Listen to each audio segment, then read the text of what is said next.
program that featured every other day running.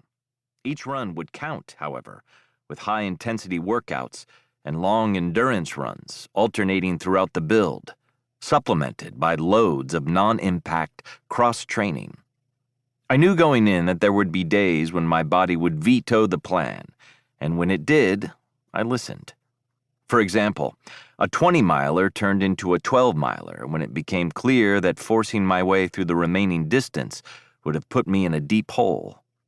Overall, though, my training went well, culminating in a confidence-boosting 14-mile steady-state run that left me believing a sub-3-hour marathon might be possible.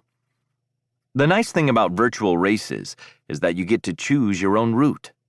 I chose a 2-mile loop that started right outside my front door with a makeshift fluid station set up at the foot of my driveway.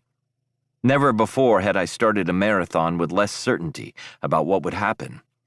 In previous cycles, I'd built upon a solid base of fitness with 12 to 16 weeks of focused training that rendered me 100% prepared to do my best, while also supplying me with a very precise sense of what I could do on race day.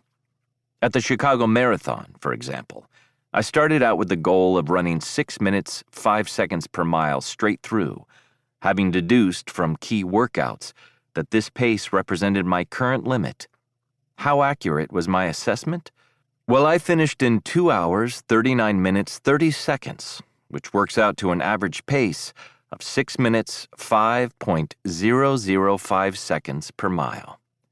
Comparatively, the Rambling Runner Virtual Marathon was an exercise in flying blind. Scarcely more than a month earlier, I had struggled to jog 6 miles at 10 minutes per mile, and although I had made rapid progress since then, my goal of breaking 3 hours felt far more like a guess or a hope than a prediction. But that was part of the fun. To achieve the best possible result, I would have to lean on the deep internal knowledge I'd accrued from 4 dozen prior marathons and feel my way to my present limit. The other nice thing about virtual races is that you get to choose when you start.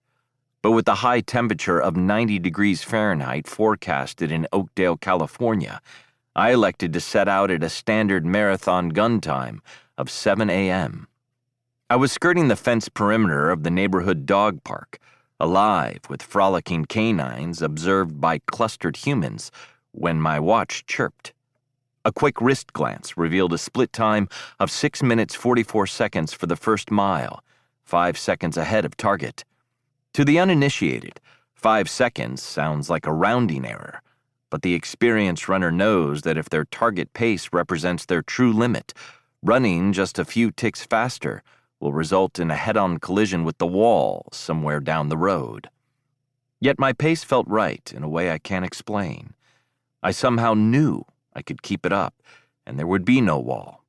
Unlike my debut marathon 21 years before, when I'd thought I knew I could sustain the faster-than-planned pace I'd started at in a fit of youthful exuberance, only to find myself walking at 19 miles.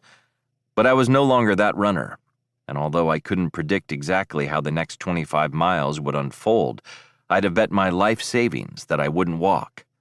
And I didn't.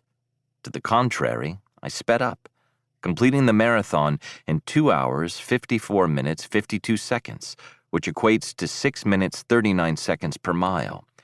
I put everything I had into the last 2 miles and eked out my quickest splits, but not by much.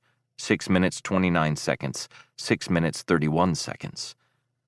The goal of every racer is to finish knowing they couldn't have gone any faster, and I did that in the Rambling Runner Virtual Marathon. It wasn't my fastest race, and I didn't win, but it's the closest thing to a perfect race I've ever run. The Great Equalizer. It is often said that races aren't run on paper. The expression is used to make the point that great preparation does not guarantee a great performance.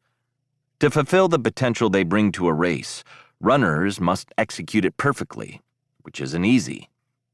An honest runner can almost always look back at a completed race and identify errors or lapses that, if avoided, could have saved them a few seconds at least.